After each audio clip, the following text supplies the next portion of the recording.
எழுத்தெல்லாம் ஆதி பகவன் முதற்றே உலகு அகர முதல எழுத்தெல்லாம் ஆதி பகவன் முதற்றே உலகு ஆதி பகவன் முதற்றே உலகு. இது மூத்த மொழி மொழிகளுக்கெல்லாம் முதன்மொழி செந்தமிழாகிய தமிழ் மொழி எங்கள் உயிர் தாய்மொழி எங்கள் உயிர் தாய்மொழி.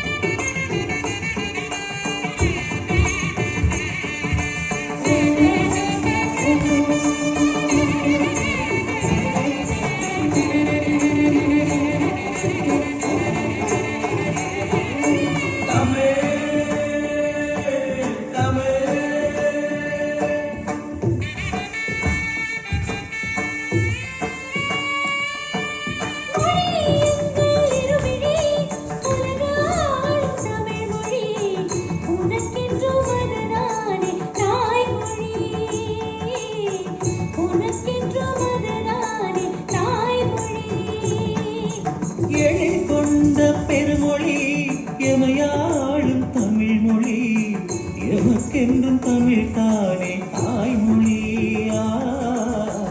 எமக்கென்றும் தமிழ் தானே தாய்மொழி.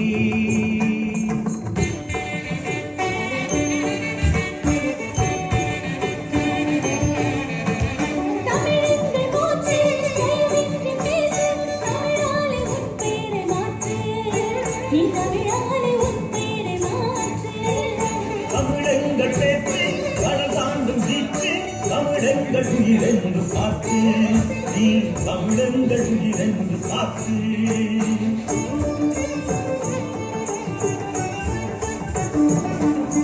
மொழி எங்கள் இருவிழி உலகாளும் தமிழ் மொழி உனக்கென்றும் அது தானே தாய்மொழி உனக்கென்றும் அது தானே தாய்மொழி.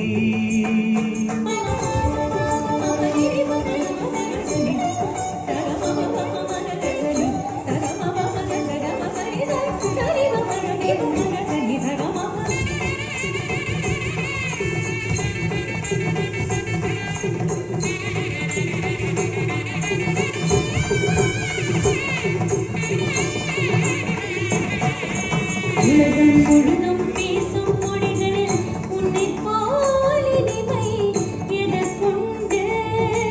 உலகம் முழுதும் பேசும் மொழிகளில் உன்னை போல் இனிமை எதற்குண்டு. நிலவும் கூடவும் அழகில் தோற்றுமே நிலவும் கூடவும் அழகினை தோற்றுமே. தமிழ் மொழிக்கு எது நிகருண்டு என் தமிழ் மொழிக்கு எது நிகருண்டு. உயிரும் நீயும் கலந்தழகு உணரும் போது உயிரில் பிரிது. உயிரும் நீயும் கலந்தழகு உணரும் போது உயிரில் பிரிது. அன்பும் கண்டும் தந்தழகு அன்பும் கண்டும் தந்தழகு அன்னை தமிழே நீதான் அழகு அன்னை தமிழே நீதான் அழகு.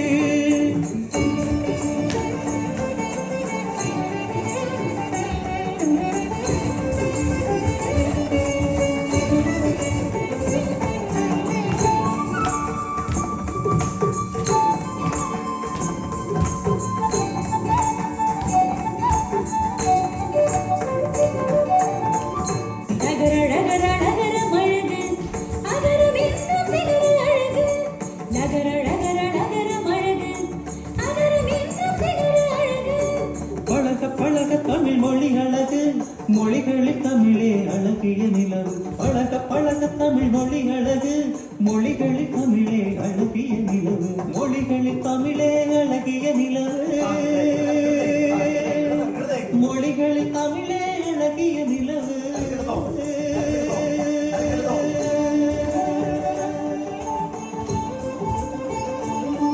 இது மூத்த மொழி, மொழிகளுக்கெல்லாம் முதல் மொழி, செந்தமிழாகிய தமிழ் மொழி எங்களுடைய தாய்மொழி,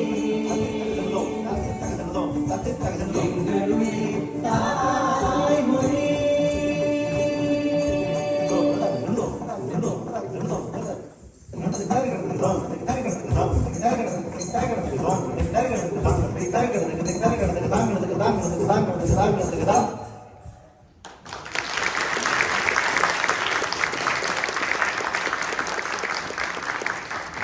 தமிழ் அழகு, தமிழ் தரும் நடுவில் இருக்கும் நகரம் அழகு, பணம் அதன் சுவை அழகு, மொத்தத்தில் நகரமே தமிழுக்கு ஒரு அழகு சேர்க்கும் தன் பண்பு கொண்டது.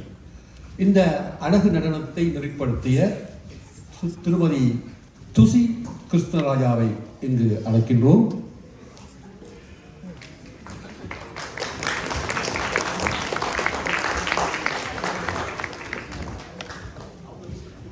இவர்களுக்கு பூச்செண்டு கொடுப்பதற்காக ஆய்வாளர் இங்கர்சல் அவர்களை இங்கு அழைக்கின்றோம்.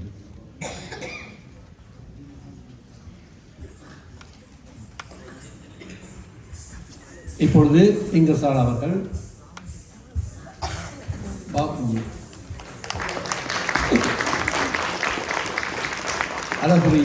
அழகுமிகு நடனத்தை இங்கு எங்களுக்கு தந்த திருமதி துளசி கிருஷ்ணராஜாவுக்கு எங்களுக்கு மனமார்ந்த வாழ்த்துக்கள் நன்றிகள். இப்பொழுது சற்று இடைவேளை கொஞ்சம் தேவையாக இருக்கிறது என்று சொல்கிறார்கள். அந்த இடைவேளையை நிரப்புவதற்காக நான் திரு இங்கர்சால் அவர்கள் இங்கு அழைக்கின்றேன். இங்கர்சாலை பற்றி உங்களுக்கு சில 4 வார்த்தைகள் உங்களோடு பகிர்ந்து. பேர்மனுக்கு அவர் இப்பொழுதுதான் நேர்முகமாக அறிமுகமாகின்றார். ஆனால் 10 எழுத்தாளர்கள் இணையதளத்திலே அதிகமாக எழுதி கொண்டிருக்கின்ற ஒரு பிளாக்கர், வலைப்பூங்கா, வலைய ஆசிரியர்கள், ஒரு மீடியா நடத்தி கொண்டிருக்கின்ற ஒருவர் என்ற சார்பிலே இங்கர்சாலை பற்றி தினமும் ஒவ்வொரு நாளும் ஒவ்வொரு இரவும் நான் அவருடைய பதிவுகளை பார்த்து கொண்டிருக்கின்றேன். அவர்களுடைய பதிவு மிகவும் நெருடமிக்கது. அவர் தருகின்ற அறிவியல் சார்ந்த சில கருத்துக்கள் அப்படியே மனதை தொடக்கூடியது. இப்பொழுது கூட இந்த உரையாடலிலே செவியிலே ஹோமர், இலியட், ஒடிசி அவருடைய கிரேக்க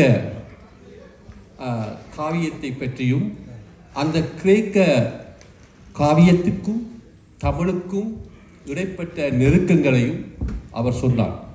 இதிலிருந்து நாங்கள் ஒன்றை புரிந்து கொள்ள வேண்டும். செம்மொழியாம் என் தமிழ் மொழி பாரசீகம் இன்னும் கிரேக்கம் கடந்து, கடாரம் கடந்து, கங்கை கடந்து, எல்லாம் கடந்து இருந்தது என்று சொன்னால், ஒரு காலகட்டங்களிலே புவிச்சரிதவியலாளர்கள் சொல்வார்கள் எல்லா கண்டங்களும் ஒன்றாக இணைந்தது. அதன் பிறகு கண்ட நகர்வுகள் கட்டத்தின் போது ஒவ்வொன்றும் பிரிந்திருந்து போனது. நீங்கள் உலகப்படத்தை பார்த்தால் தெரியும், அட்லாண்டிக் கடல் அதோடு கொண்டு ஸ்பெயின், லண்டன் அப்படியே இணைக்கலாம். இந்த லெமுரியா கண்டம் அழிந்து விட்டது. அந்த லெமுரியா கண்டத்தை ஜக்க வச்சு அடித்து மேலே அமர்த்தி விட்டால் அது ஒரு பெரிய கண்டமாக போய்விடும். இவ்வாறாக புவி சரிதவியலாளர்கள் சொல்லுகிறார்கள். எனக்கு இங்கர்சால் எனக்கு ஒரு பதிவை, எனக்கு நீண்ட காலமாக எனக்கு ஒரு குழப்பம் கொண்டு இருக்கின்றது. நாம் யார் என்றது நான் நினைக்கின்றேன். ஆந்திரப்பொழுது மானுடவியல் சார்பாக நாம் திராவிடர், நாம் தமிழை பேசுவதால் நாம் தமிழர். இந்த இரண்டு சொல்லாடலுக்கும் இங்கசாரிடமிருந்து அவையோர்கள் இருக்கின்ற அவர்களுக்கு இந்த இரண்டு சொல்லாடல்களை பற்றிய ஒரு உங்களுடைய கருத்தை பதிவு செய்யும்படி தாழ்மையாக கேட்கிறேன். என்ன எந்த திசையில் நீங்கள் எப்படி மூலத்தில் கேட்டாலும் நான் இனத்தால் தமிழன், மொழி தமிழ் மொழி, நிலம் தமிழ் நிலம் அப்படின்னு தமிழ் என்ற அடையாளத்தை தவிர வேறு எந்த ஒரு அடையாளத்தையும் ஏற்கவே மாட்டேன். எனக்கு தனி நாடு இருந்தால் என்னோடய கடவுள் சீட்டு, அதாவது பாஸ்போர்ட்டு, அதுலேயும் தமிழ்நாடு அப்படி தான் இருந்திருக்கும். நான் ஒட்டுமொத்த எல்லாத்தையும் சேர்த்து சொல்கிறேன். தமிழ்நாடுனா இந்தியாவில் உள்ள அந்த நிலத்தை மட்டும் பார்க்காதீங்க. திராவிடம் என்ற சொல் மீது நமக்கு நம்பிக்கை இல்லை. பொதுவாக சொல்ல நம்ம பெரிய ஒரு எதிரியாக பார்த்து பழக்கமே கிடையாது. அது ஒரு சொல், அப்படி தான் பார்க்குறோம். திராவிடம்ங்கிறதுக்கு இங்கே பல்வேறு தரப்பட்டவர்கள் தொடர்ச்சியாக பல பொருள்களை மீண்டும் மீண்டும் சொல்வதற்கு காரணம் என்னென்னா, அவர்கள் நடத்துகிற கட்சிகளிலும் அந்த அமைப்புகளிலும் பெயர் திராவிடம் இருக்குது. திராவிட முன்னேற்ற கழகம், அண்ணா திராவிட முன்னேற்ற கழகம், அந்த பேரெல்லாம் இது இல்லாட்டினா இதுக்கு இவ்வளோ பெரிய பஞ்சாயத்தே கிடையாது, என்றைக்கே தூக்கி போட்டு போயிருப்பாங்க. இன்றைக்கி இவ்வளோ தூரம் விளக்கமும் அதற்கு ஒரு எதிர் விளக்கமும் தர வேண்டிய நிர்பந்தத்தில் நம்ம இருக்கிறோம். நம்மளோட அடையாளத்துக்கு நம்ம விளக்கம் சொன்னால் அது சரி, நம்மளோட அடையாளத்தை மாற்றுறதுக்காக எதிரி நம்ம மேலே ஒரு அடையாளம் தெரிவிக்கிறான், அதுக்கு நம்ம விளக்கம் சொல்லணுமா அப்படிங்கிற ஒரு கேள்வி இருக்குது எனக்கு. அது அவசியம் இல்லை. எனக்கு வேறு எந்த ஒரு பெயரும் தேவையே இல்லை.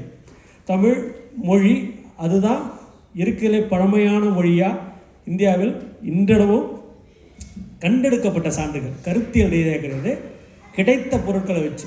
சமஸ்கிருதம்லாம் கருத்தியல் ரீதியாக சொன்னாங்க, பொருளாக எதுவும் கிடைக்கவே இல்லை. ஓல்டஸ்ட் ஆர்கியாலஜிக்கல் எவிடன்ஸு தமிழ் எழுத்துக்கள் மட்டும்தான் இருக்குது. இப்படி அனைத்துலேயும் தமிழ் தான் முதன்மையாக இருக்குது. தமிழ் எழுத்துக்களை பிரம்மி எழுத்துக்கள், அதில் எழுத்துலேருந்து தான் ஒவ்வொரு எழுத்தும் பிறந்து வந்ததாக சொல்லிக்கிட்டே இருந்தாங்க. அது அசோகர் கல்வெட்டில் உள்ள பிரம்மி எழுத்தை வச்சு. அசோகர் கல்வெட்டுக்கு முந்தைய காலத்தில் தமிழ்நாட்டில் கிடைக்கப்பட்ட அகழ்வு ஆராய்ச்சி பொருட்களில் ஒரு பாமரன் அவன் வீட்டோட பானையில் அவன் பேரை எழுதியிருக்கிறான். அந்தளவுக்கு இங்கே கல்வி அறிவு இருந்திருக்கு, அந்த மொழி இங்கே இருந்திருக்கு, அது தமிழாக இருந்திருக்கு. அப்போது அந்த கல்வெட்டுக்கு முந்தி இருந்தனால அதை பிராமின்னு சொல்லக்கூடாது, தமிழி அப்படின்னு தான் சொன்னோம். தமிழிங்கிறதுலேருந்து தான் பிராமி பிறக்குது, அதற்கு பிறகு தான் எல்லாம் பிறக்குது. அதுதான் உண்மை. இன்னைய வரைக்கும் அதை யாரும் மாற்றி நிறுவக்கூடிய இடத்துல இயங்கவே இல்லை. அப்படி இயங்காமல் ஒரு சில மொழிகளை ஒன்று சேர்த்து இந்த மொழிகளுக்கெல்லாம் ஒரு குடும்பம், அது திராவிட குடும்பம், திராவிட மொழிகள் மீண்டும் மீண்டும் அதை தமிழ் குடும்பம், தமிழ் மொழி குடும்பம்னு சொல்ல மறுத்து இயங்கிட்டு இருக்கிறாங்க. அப்போ அதற்கு திராவிடம்ங்க சொல்லுக்கு விளக்கம் சொல்ல வேண்டிய அவசியம் நமக்கு இல்லை. திராவிடம் பட்சமாக நான் ஏற்பேன் அப்படின்னா நிலப்பரப்பில் திராவிடம் அப்படிங்கிற ஒரு கருத்தை மட்டும் இருப்பேன். அதாவது இன்றைக்கி கன்னடம் ஆயிடுச்சு, இன்றைக்கி தெலுங்காயிடுச்சு, துருவாயிடுச்சு, அப்படி ஒரு நிலப்பகுதியில் பெரும் பகுதியை திராவிட நிலம் என்று சொல்லிக்கலாம். ஆனால் எப்படி இங்கே ஸ்கெனடவேன் அப்படின்னு நம்ம சொல்கிறோம்ல, பல நாடுகளை சேர்த்து ஒரு பேர் சொல்கிறோம்ல, அது ஒரு குறியீட்டு பெயர்களாக இருக்குமே தவிர்த்து அதை தாண்டி ஒரு நார்வேஜியனை பார்த்து நீ ஒரு ஸ்கெனடேவியன் அழைக்கவே கூடாது. அவன் தன்னை நார்வேஜ் தான் அழைப்பான். அதேமாரி என்னோட ஒட்டுமொத்த அடையாளமும் தமிழன் அப்படிங்கிற அதை அடையாளத்தை தாண்டி வேறு எதுவும் ஏற்கவும் போகிறதில்ல, யாருமே ஏற்கவே கூடாதுங்கிறது தான் நமது கருத்து. திராவிடங்கிறது இந்த அரசியல் ரீதியாக நம்ம மீது மீண்டும் மீண்டும் புகுத்தப்படுது. தமிழ் அப்படிங்கிற ஒரு அடையாளத்தை அழிப்பதற்காக பல தரத்தில், மொழி குடும்பத்துலேயும் சரி, நாகரீகத்துலேயும் சரி, வரலாற்றுலையும் சரி, எல்லாத்துலேயும் அழிக்கிறதுக்காக இந்த வரலாறு இல்லாதவங்க, இந்த தொன்மை இல்லாதவர்களாக மீண்டும் மீண்டும் இது புகுத்தப்பட்டுக்கிட்டே இருக்குது. நீங்கள் ஹரப்பா நாகரிகம் வரைக்கும் உங்கள் திராவிட நாகரிகம் சொல்கிறத கேட்குறேன்னா, திராவிட நாகரிகம் சொல்லும்போது அதில் தெலுங்கரை ஏந்துக்கொள்வோம், கன்னடர்களும் ஏந்துக்கொள்வோம், எல்லோரும் சேர்ந்து என்னோட அடையாளம் சொல்வதற்காகவே நம்மளை மீண்டும் மீண்டும் அது திராவிடம் போட்டிக்கிட்டு இருக்காங்க. அதை நம்ம சொல்லக்கூடாது. அவன் சொன்னால் அவன் அறிவாளி, அதை நம்ம சொன்னால் நம்ம அடிமுட்டாள். நம்ம என்றுமே திராவிடம் என்பதை ஏற்றுக்கொள்ளவே கூடாது. சொல்லளவில், கருத்தளவில் எந்த இடத்துல ஏற்றுக்கூடாது. நான் ஏற்க போகிறது கிடையாது. எல்லாத்துலேயும் நான் தமிழ் தான் ஏற்கணும். அதைத்தான் நீங்களும் முன்மொழி. ஏதோ ஒரு இடத்துல சமரசம் செய்து கூட அதை உள்ள விட்டுறாதீங்க. ஏற்கனவே உள்ள ஒட்டகம் மாதிரி தான் பிரச்சனையாக இருக்குது. அது எங்கேயுமே ஏற்றுறாதீங்க. இதுக்கு மேலே அதுக்கு சொல்விளக்கமாக சொல்வதற்கு எதுவும் இல்லைன்னு நினைக்கிறேன். இங்கசாருடைய விளக்கத்திற்கு நன்றி. இப்பொழுது எல்லோரும் ஆவலாக எதிர்பார்த்த ஒரு புதுமையான நாடகம் ஒன்று நீங்கள் பார்க்க இருக்கின்றீர்கள். இறைவன் ஒரு நாள் உலகை காண தனியே வந்தாராம். கண்ணில் கண்ட மனிதர்கள் எல்லாம் நலமாகின்றாராம். அதுபோல இன்று ராவணன் வருகிறார். அந்த ராவணனோடு பேட்டி காண்பதாக, ஒரு நேர்முகம் காண்பதாக இந்த சித்திரம் அமைகின்றது. இதோ உங்களுக்காக.